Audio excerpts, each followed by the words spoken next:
Senator Gatchalian, uto-uto ka lang dyan? Ano ka? Uto-uto? Sino ba ang Senate President nyo? Kasi ang ineleksyon nyo lang naman dyan, pro tempore.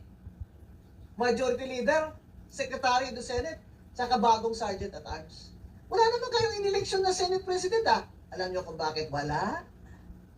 Kasi alam nyo rin, na bawal talaga sa konstitusyon yan. Na maglagay kayo ng Senate President nyo na wala kayong 13.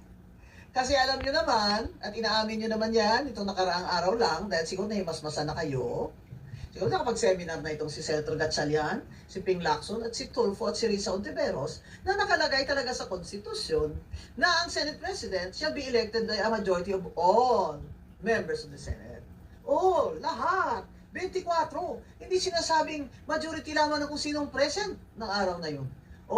Kahit na yung mga absent. So kahit wala si Senator De La Rosa, wala si Senator Jinggoy dahil kinulong naman nila.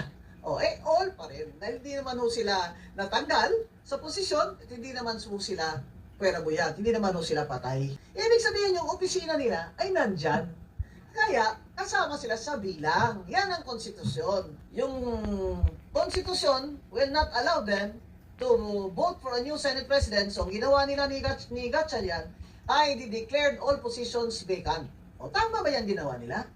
Declare nyo yan all positions vacant, pati Senate President, di-declare nyo yung vacant yung posisyon ni Alan Peter Cayetano. Doon sila kayo. Tapos nag-election kayo ng pro tempore nyo, si Gatchalian, ginawa nyo acting president. Ano yan? Acting jowa? Yan ang problema kasi si Senator Gatchalian, hindi po yan abogado.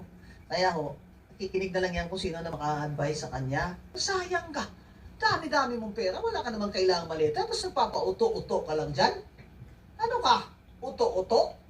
Senate pro tempore, inelect ka ng 12? Di ba nakalagay sa rules ng Senado? Na i-elect nyo ang Senate President by majority, 13 of all members. 13 ng 24 members. Tingnan mo nga ito, Senator Gatchalian, matalino ka namang negosyante. Marunong ka ng bumilang.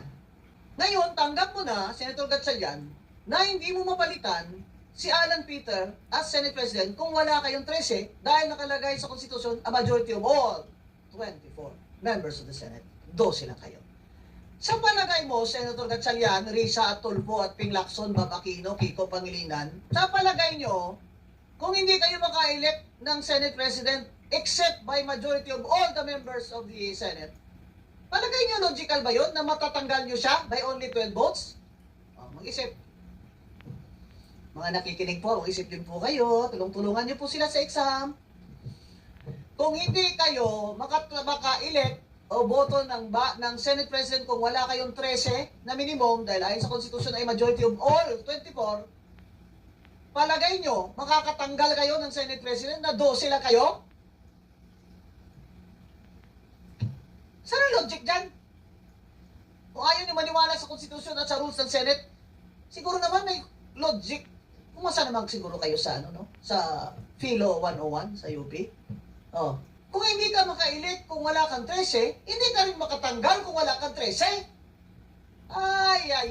Unsa man di ay ning patay ka bugua, oy! Kung sa Bisaya pa, matay ka, sakit kay sa bangs. Ang sinabi nyo noon, na wala na si Senate President Cayetano dahil tinanggal nyo na siya sa posisyon. Pero binawi nyo na ngayon. Di ba, Senator Gatchalian? Senator Ping Lacson, binawi nyo na Sinabi niya na hindi pa siya namin napapalitan kaya lang absent siya.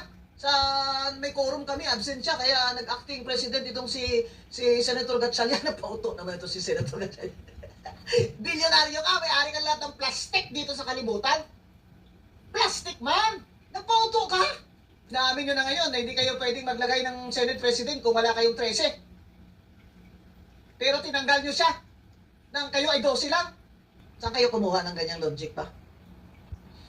You cannot elect a Senate President except by a majority of votes of all the members of the Senate, meaning 24, or a minimum of 13. But you are saying that you have removed Senate President Cayetano by only by a vote of 12.